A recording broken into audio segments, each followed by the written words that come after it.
അവിടെ സ്വർഗമുണ്ട് നഗരമുണ്ട് എന്നൊക്കെ അങ്ങനെ വല്ലതും ഉണ്ടാ? ഇന്നാളൊരു മൊല്ലാക്ക പറയണ്ടായിരുന്നു, സ്വർഗം എന്ന് വെച്ചിട്ടുണ്ടെങ്കിൽ പുഴകളാണത്രേ. ഒന്ന് തേനിന്റെ പുഴ, ഒന്ന് പാലിന്റെ പുഴ, ഒന്ന് മദ്യത്തിന്റെ. എന്ത് വൃത്തികേടായിരിക്കും പുഴയെ കൂടി പാലൊഴുകി വന്നത്. അതൊക്കെ നമ്മള് ഒരു കുപ്പിയിൽ വാങ്ങിക്കുമ്പോഴല്ലേ അതിന്റെ സൗന്ദര്യമുള്ളൂ. അല്ല പുഴയെ കൂടി പാലൊഴുകി വന്നെ.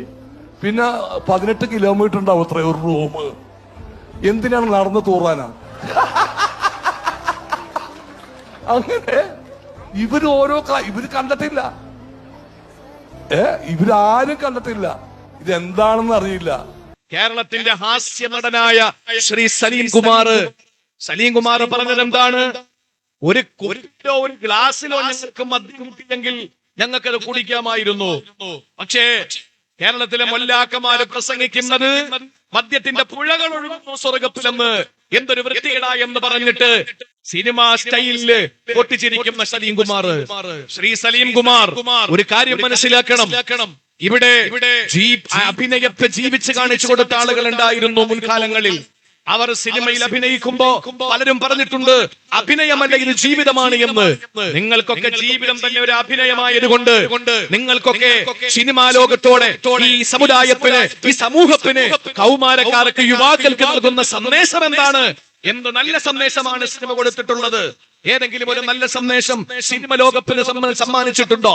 ഏതെങ്കിലും ഒരു നല്ല സന്ദേശം ഏതെങ്കിലും സീരിയൽ കേരളത്തിന് അല്ലെങ്കിൽ മനുഷ്യർക്ക് സമൂഹത്തിന് സമ്മാനിച്ചിട്ടുണ്ടോ?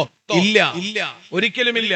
നാഴികയ്ക്ക് 40 വട്ടം അള്ളാഹുവിന്റെ വിശുദ്ധ ഖുർആൻ പറയുന്ന ഓരോ ആയത്തുകളെ സൂചിപ്പിച്ചുകൊണ്ട് ചെറുപ്പക്കാരെ മുഴുവനും നേരായ വഴിയിലേക്ക് കൊണ്ടുവരാൻ പണ്ഡിതന്മാര് ശ്രമിക്കുമ്പോ അവരൊക്കെ ഏതെങ്കിലും സാമ്പ്രദായിക മൊല്ലാക്കന്മാരാണെന്ന് ആക്ഷേപിച്ചുകൊണ്ട് ആരുടെയൊക്കെയോ കയ്യടി കിട്ടാൻ വേണ്ടിയിട്ട് അഭിനയം പോലും ജീവിതമാക്കിയിരുന്ന കലയെ പോലും കളഞ്ഞു കുളിച്ചുകൊണ്ട് ജീവിതം പോലും അഭിനയമാക്കി മാറ്റുന്ന അഭിനവ കാലഘട്ടത്തിന്റെ സിനിമാ നടന്മാര് തെറ്റായ സന്ദേശങ്ങളിലൂടെ കൗമാരക്കാരെയും യുവാക്കളെയും മുഴുവനും കള്ളിന്റെയും കഞ്ചാവിന്റെയും പെണ്ണിന്റെയും മധുരാശിയുടെയും പിന്നാലെ കടത്തിക്കൊണ്ടുപോകുമ്പോൾ അരുത് എന്ന് പറയുന്ന ഇസ്ലാമിക പണ്ഡിതന്മാരും മറ്റു മതഭേദ ഭിക്ഷന്മാരും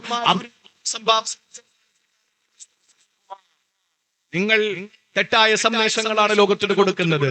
നിരീശ്വരവാദികളുടെ കൈയടി കിട്ടാൻ വേണ്ടിയിട്ട് ഇസ്ലാം മതവിശ്വാസികളുടെ നെഞ്ചകത്തേക്ക് നിങ്ങൾ പരിഹാസത്തിന്റെ, ഹാസ്യത്തിന്റെ കൂരമ്പുകൾ നിങ്ങൾ എറിഞ്ഞു കൊള്ളിപ്പിച്ചാൽ സമുദായം ഒരിക്കൽ പോലും നിങ്ങളോട് സഭ്യതയില്ലാത്ത വാക്ക് പറയാത്തത്, കൃത്യമായി നിങ്ങൾ പറഞ്ഞതിന് വ്യക്തമായ മറുപടി അതേ പരിഹാസത്തോടെ പറയാത്തത്, നിങ്ങൾ ആക്ഷേപിച്ച ആ നിങ്ങളും അതുപോലെ തന്നെ കള്ളാറും തേനാറും ഒക്കെ ഞങ്ങൾക്ക് കാത്തിരിക്കുന്നുണ്ട് എന്ന വിശ്വാസം കൊണ്ടാണ്. ഇത് മതത്തിന്റെ വിശ്വാസമാണ്. പിന്നെ ഞങ്ങൾക്കൊരു കാര്യമുള്ളത്, സലീം കുമാറിനെ പോലുള്ള ആളുകൾ എന്തുകൊണ്ടാണ് ഇത് വിശ്വസിക്കാത്തത്? അയാൾക്ക് ചിരി വരികയാണ്. ഒരുപാട് വിസ്തീർണമായ സ്വർഗത്തിൽ ഇത്രയും വലിയ റൂം ഉണ്ടോ എന്ന് ചോദിച്ചിട്ട് അയാൾ ചോദിക്കുന്ന ഒരു ചോദ്യം ഈ സദസ്സിൽ പറയാൻ കൊള്ളില്ല. അവർക്കൊക്കെ പറയാം. കാരണം എന്താ? പോത്തിനും തേറ്റവാഴ. നമുക്ക് പറയാൻ പറ്റൂല. സംസ്കാര സമ്പന്നർക്ക് പറയാൻ കഴിയില്ല. അയാൾ ചോദിക്കുന്നത് വിസ്തീർണമായ വിശാലമായ സ്വർഗത്തിൽ ഇങ്ങനെ വിശാലമായ റൂമുകളാണെങ്കിൽ അയാൾ ചോദിക്കുന്ന ഒരു ചോദ്യം നടന്നിട്ട് വിസർജിക്കാനാണോ എന്ന് ചോദിച്ചു. വേറൊരു ഭാഷയിൽ അയാള് പരിഹാസത്തിന്റെ ചിരി പ്രകടിപ്പിച്ചത്. പക്ഷെ അതേ ഭാഷയിൽ മറുപടി കൊടുക്കാൻ ഞങ്ങൾ ആളല്ല. കാരണം ഞങ്ങൾ സംസ്കാര സമ്പന്നരാണ്, സംസ്കാരം ലോകത്തോട് വിളിച്ചു പറയുന്നവരാണ് എന്നുള്ളത് കൊണ്ടാണ്. അറിയാം, ഒരു സിനിമ എടുത്തിട്ട് ആ സിനിമ എങ്ങും എത്താത്തതിന്റെ പേരില് നാഴികയ്ക്ക് 40 വട്ടം ഓരോ ആളുകളുടെ വീടാന്തരം കയറി ഇറങ്ങിയിട്ട് ഈ സിനിമ ഒന്ന് ഇറക്കണമെന്ന് പറഞ്ഞ ഒരു കാലമുണ്ടായിരുന്നു.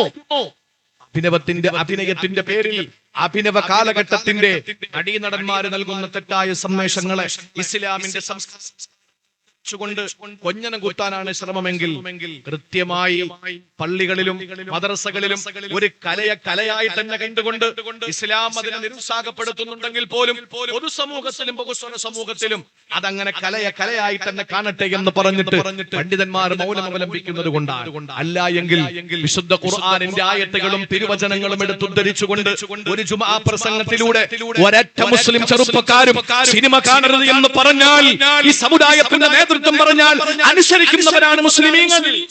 അങ്ങനെ വന്നാൽ നിങ്ങൾ പിച്ചെടുക്കേണ്ടി വരും. അതുകൊണ്ട് സമുദായത്തിന്റെ മേൽ കുതിര കയറാമെന്ന് അലിയൻകുമാറല്ല, ഒറ്റ ഒരുത്തനും വിചാരിക്കണ്ട. അതിന് വേറെ ഏതെങ്കിലും വഴി നോക്കിയാൽ മതി.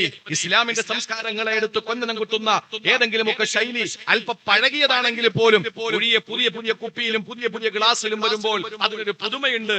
അതുകൊണ്ട് തന്നെ അല്പ പഴയതാണെങ്കിലും പുതിയ ഒരു റോൾ മോഡൽ, പുതിയ ഒരു ട്രെൻഡായി ആ പഴയത് വീണ്ടും വന്നുകൊണ്ടിരിക്കുന്ന ഒരു പശ്ചാത്തലത്തിൽ വളരെ പ്രധാനപ്പെട്ട ചില ആളുകൾ ഇതിനെപ്പറ്റി പറയണമെന്ന് പറഞ്ഞതിന്റെ പേരിൽ കൂടിയാണ് ഞാൻ പറയുന്നത് സഹോദരങ്ങളെ, ക്യാമ്പസുകൾ വളരെ മോശമായി കൊണ്ടിരിക്കുകയാണ്. പഠിക്കാൻ വിടാൻ കഴിയുന്നില്ല, പഠിക്കാൻ വിടാൻ പറ്റുന്നില്ല. ഒരു പ്രമുഖമായ കോളേജിലെ അധ്യാപകര്, പ്രിൻസിപ്പൽ അടക്കം പറഞ്ഞ എന്താണെന്നറിയോ? ഞാൻ പറഞ്ഞാൽ നിങ്ങളുടെ മക്കളുടെ ഭാവിയിൽ നിങ്ങൾക്ക് ആശങ്കയുണ്ടായി, പക്ഷെ പറയാതിരിക്കാൻ നിവർത്തിയില്ല. എന്താ പറഞ്ഞത് അധ്യാപകൻ? പ്രിൻസിപ്പൽ ചില ചെറുപ്പക്കാരോട് പറയാണ്, ഈ സ്കൂളിൽ ഞങ്ങളുടെ അധ്യാപകര് രാവിലെ വന്ന് ക്ലാസ്സുകൾ ഒരു ചെറിയ വിസിറ്റ് നടത്തുന്ന ഒരു പരിപാടിയുണ്ട്. ക്ലാസ് തുടങ്ങുന്നതിന് മുമ്പ് വരുമ്പോൾ, ദൈവമേ, ഞങ്ങൾ ഞങ്ങളുടെ ഭർത്താക്കന്മാരോട് പോലും വീട്ടിന്റെ റൂമിൽ അടച്ചിട്ട മുറിയിൽ ഇങ്ങനെയൊന്നും ചെയ്യാറില്ല. ഇനി വേറൊന്നും പറയണ്ടല്ലോ. കോളേജ് ക്യാമ്പസിൽ നടക്കുന്ന കാര്യങ്ങൾ എങ്ങനെ പേടിച്ചിട്ട് വിടും പ്രിയപ്പെട്ടവരെ? എങ്ങനെ മക്കളെ ഭാവി ഓർത്തിട്ട് വിടാതിരിക്കും? ഇതിന്റെയൊക്കെ പിന്നിൽ കഞ്ചാവും MDMA-യുമാണ്. ചെറുപ്പക്കാര് അപ്പൊ നമ്മൾ ചിന്തിക്കുന്ന എന്താ? ലോകം വല്ലാത്ത കോലത്തിലായി പോയി. ഒരേ ഒരു മകൻ, ഭർത്താവില്ല, പെൺമക്കളില്ല, വേറെ മക്കളില്ല. അതുകൊണ്ട് തന്നെ ആ മകനെ മതപഠനശാലയിൽ വിട്ടു. ഹിഫ്ള് പഠിക്കട്ടെ എന്ന് പറഞ്ഞു. ഹിഫ്ള് പഠിക്കാൻ വിട്ട ആ മകനെ ഹിഫ്ള് പഠിച്ചിട്ട് വീട്ടിലെ ലീവിന് വരുമ്പോ കവറിനകത്ത് കാണാൻ പാടില്ലാത്ത ചിലത് കണ്ടു തുടങ്ങി. അവസാനം ആ ഉമ്മ ആ മകനെ ഉപദേശിക്കാൻ തുടങ്ങി. ആ പ്രിയപ്പെട്ട മകനെ ഉപദേശിച്ച് അവസാനം ആ പ്രിയപ്പെട്ട ഉമ്മ സോഷ്യൽ മീഡിയയിൽ പൊതുധാരയിൽ വന്നിട്ട് പറയുകയാണ്, ആ മകൻ, എന്റെ മകന് കൈവിട്ടുപോയി.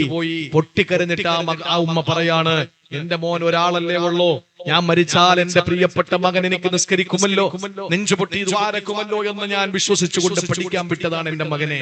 ആ മകൻ കഞ്ചാവിനിരയായി എന്ന് മാത്രമല്ല, രാത്രി എന്റെ മകൻ വീട്ടിലേക്ക് വരുന്നത് പാച്ചറയിലെയും പള്ളിച്ച വീട്ടുകാരെയും നിങ്ങളുടെ ഉമ്മമാരെ, നൊന്തു പെറ്റവരെ, പേറ്റുനോവിന്റെ വേദന അറിഞ്ഞവരെ, മുലപ്പാല് കൊടുത്തിട്ട് സൗന്ദര്യം മുഴുവനും 2 മാറിടപ്പിൽ നിന്ന് നുകർന്നു കൊടുത്തിട്ട് സൗന്ദര്യം മുഴുവനും തന്റെ മക്കളുടെ എനർജിക്ക് വേണ്ടി കൊടുത്ത ഉമ്മമാരെ, നിങ്ങളുടെ മക്കൾ രാത്രി വീട്ടിൽ വരുമ്പോ നിങ്ങൾക്ക് സന്തോഷമല്ലേ? പെട്ടെന്ന് വീട്ടിൽ വന്നല്ലോ, എന്റെ മോൻ വീട്ടിൽ കയറിയല്ലോ, ഇനി പേടിക്കാതെ കിടന്നുറങ്ങാമല്ലോ എന്ന് ചിന്തിച്ചിട്ട് ഓരോ ഉമ്മമാരും സന്തോഷം കൊള്ളുമ്പോൾ ആ ഉമ്മ പറയാണ്, മതപഠനശാലയിൽ വിട്ട എന്റെ പ്രിയപ്പെട്ട മകനെ ഹിഫ്ള് പഠിപ്പിക്കുമ്പോൾ ആ ഹിഫ്ള് പഠിപ്പിക്കാൻ വിട്ട എന്റെ പൊന്നുമോൻ രാത്രി വീട്ടിൽ വരുമ്പോൾ എനിക്ക് പേടിയാ. കാരണം എന്റെ മകൻ ഞാൻ ചിന്ത പോലും മറന്നിട്ട് എന്നെ പലപ്പോഴും കയറി പീഡിപ്പിച്ചിട്ടുണ്ട് എന്നൊരു ഉമ്മ നൊമ്പരത്തോടെ പറഞ്ഞത് സാക്ഷര കേരളത്തിലെ ദൈവത്തിന്റെ സ്വന്തം നാടെന്ന് വിളിക്കുന്ന സാധാരണ ലോകമായ ഈ കേരളത്തിൽ ആലോചിച്ചു നോക്കും. നിയമം ഇതിനു വേണ്ടിയിട്ട് അറിഞ്ഞോ അറിയാതെയോ ഒക്കെ ഒത്താശ ചെയ്ത് കൊടുക്കുന്നില്ലേ എന്ന് നിങ്ങളൊന്ന് ചിന്തിക്ക്. വീട്ടിൽ പോയിട്ട് എന്തേ ഇങ്ങനെയുള്ള ക്രിമിനലുകളെ പിടിച്ചകത്തിട്ടാൽ, ഇങ്ങനെയുള്ള കഞ്ചാവ് കേസിലെ ക്രിമിനലുകളെ പിടിച്ചകത്തിട്ടാൽ ഒരു നാട് നന്നാവൂലേ? ഇവനെയൊക്കെ വീണ്ടും ഇറക്കിക്കൊണ്ടുവരാൻ വേണ്ടിയിട്ട് എന്തിനാണ് വക്കീലുമാരി പോകുന്നത്? ഈ നാട് നശിച്ച് നാരായകല്ലെടുത്തു കഞ്ചാവിന്റെ പേരില്.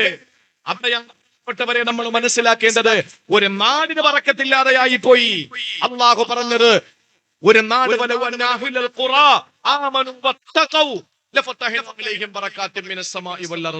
പള്ളിച്ച വീട്ടുകര എന്ന പാച്ചറയിലെ ഈ പ്രാന്തപ്രദേശങ്ങളിൽ ബറക്കത്ത് വേണോ? ഈ നാട്ടുകാർ ഭക്തിയിൽ ജീവിക്കുന്നവരാകണം. അള്ളാഹു ബറക്കത്ത് തരില്ലെങ്കിൽ അള്ളാഹു ബറക്കത്ത് തരില്ല. അള്ളാഹു നമ്മളെ കാത്തുരക്ഷിക്കട്ടെ.